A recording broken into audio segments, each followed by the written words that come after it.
live from the ACC Media Day, presented by the Legacy Maker Sports Network. Talk about Neville, because I actually covered one of his games in high school. I covered New Kent County. They played against Lafayette, where he went to high school.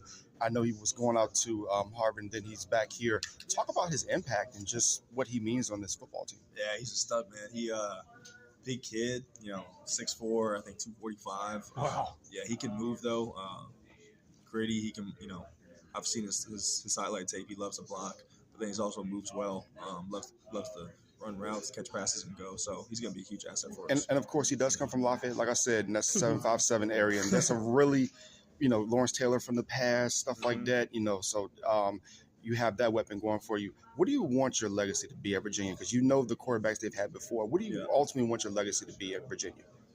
I want my legacy to be, honestly, a quarterback that wins and, puts his teammates in winning above himself. One that, lays his body down and his plays with his heart and soul out there on the field. That translates into victories and championships. People talk about the schedule. We know about college football now. Every game is hard. Doesn't matter who you're playing. Talk about just how much college football is harder and how you got to prepare for every game, just like it's like a big-time championship game. Yeah, like you said, it's obviously harder, but every team in the country now I feel like has a hard schedule. So I think it's a blessing. We have one of the hardest out-of-conference schedules in the country.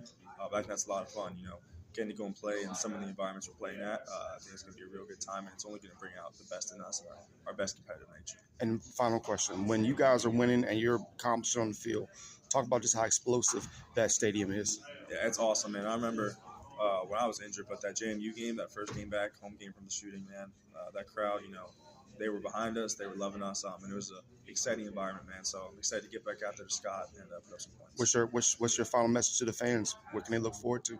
Man, just stay behind us. We're ready to start winning. We're committed, and we're coming this year.